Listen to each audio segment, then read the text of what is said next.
Ang tubig na lumabas sa bato. Ika-20 kabanata. Noong unang buwan, dumating ang buong mamamayan ng Israel sa ilang ng Zin at nagkampo sila sa Kadesh. Doon namatay si Miriam at inilibing. Walang tubig doon, kaya nagtipon na naman ang mga tao laban kina Moises at Aaron. Nakipagtalo sila kay Moises at sinabi, "Mabuti pang namatay na lang kami kasama ng mga kababayan naming namatay noon sa presensya ng Panginoon. Bakit dinala mo kaming mga mamamayan ng Panginoon dito sa disyerto? Para ba mamatay kasama ng aming mga alagang hayop? Bakit ba pinalabas mo pa kami sa Ehipto at dinala kami rito sa walang kwentang lugar na kahit trigo, igos, ubas o pomegranata ay wala at walang tubig na mainom?" Kaya iniwan ni na Moises at Aaron ang mga mamamayan at nagpunta sila sa toldang tipanan at nagpatira pa sila para manalangin. Pagkatapos nagpakita sa kanila ang makapangyarihang presensya ng Panginoon. Sinabi ng Panginoon kay Moises, "Kunin mo ang iyong baston at tipunin ninyo ni Aaron ang buong mamamayan. At habang nakatingin sila, utusan mo ang bato na maglabas ng tubig. At mula dito aagos ang tubig. Sa pamamagitan nito, mabibigyan ninyo ng tubig ang mamamayan para makainom sila at ang kanilang mga hayop." Kaya kinuha ni Moises ang baston sa presensya ng Panginoon doon sa may toldang tipanan ayon sa iniutos ng Panginoon sa kanya.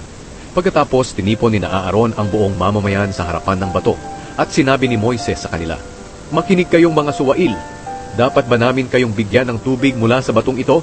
Pagkatapos itinaas ni Moises ang kanyang baston. Pinalo ng 2 beses ang bato at bumulwak ang tubig mula rito. At uminom ang mamamayan at ang kanilang mga hayop.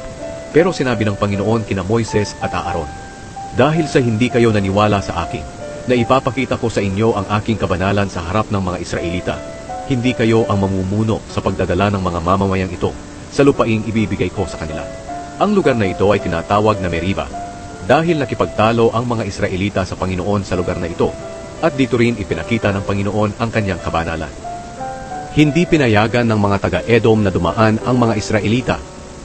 Habang naroon pa ang mga Israelita sa Kadesh, nagsugo si Moises ng mga mensahero sa hari ng Edom na nagsasabi, "Ito ang mensahe mula sa iyong kamag-anak, ang mamamayan ng Israel. Nalalaman mo ang lahat ng kahirapan na aming napagdaanan. Pumunta ang aming mga ninuno sa Ehipto at matagal silang nanirahan doon. Inapi kami at ang aming mga ninuno ng mga Ehipsyo, pero humingi kami ng tulong sa Panginoon at pinakinggan niya kami at pinadalhan ng anghel na naglabas sa amin sa Ehipto. Ngayon naririto kami sa Kadesh, ang bayan sa tabi ng iyong teritoryo. Kung maaari, payagan mo kaming dumaan sa inyong lupain. Hindi kami dadaan sa inyong mga bukid o ubasan o iinom sa inyong mga balon. Dadaan lang kami sa inyong pangunahing daan at hindi kami dadaan sa ibang mga daan hanggang sa makalabas kami sa inyong teritoryo." Pero ito ang sagot ng hari ng Edom, "Huwag kayong dadaan dito sa amin. Kung dadaan kayo, sasalakayin namin kayo at papatayin." Sumagot ang mga Israelita, "Dadaan lang kami sa pangunahing daan, at kung makakainom kami at ang aming mga hayop ng inyong tubig, babayaran namin ito. Dadaan lang kami sa inyo."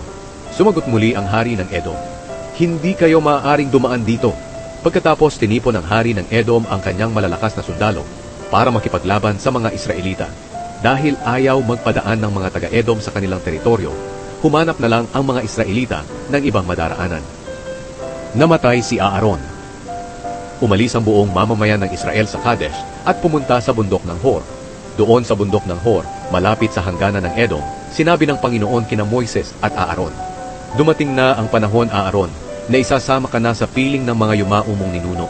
Hindi ka makakapasok sa lupaing ibibigay ko sa mga Israelita, dahil sumuway kayong dalawa ni Moises sa aking utos doon sa bukal ng Meriba. Ngayon, Moises, dalhin mo si Aaron at ang anak niyang si Eleazar sa bundok ng Hor. Pagkatapos hubaran mo si Aaron ng kanyang damit pampari at ipasuot ito sa anak niyang si Eleazar, dahil mamamatay si Aaron doon sa bundok at isasama na sa piling ng mga yumaon niyang ninuno." Sinunod ni Moises ang iniutos sa kanya ng Panginoon. Umakyat sila sa bundok ng Hor, habang nakatingin ang buong mamamayan. Pagkatapos hinubad ni Moises ang damit pampari ni Aaron at ipinasuot niya ito kay Eleazar. At namatay si Aaron doon sa itaas ng bundok.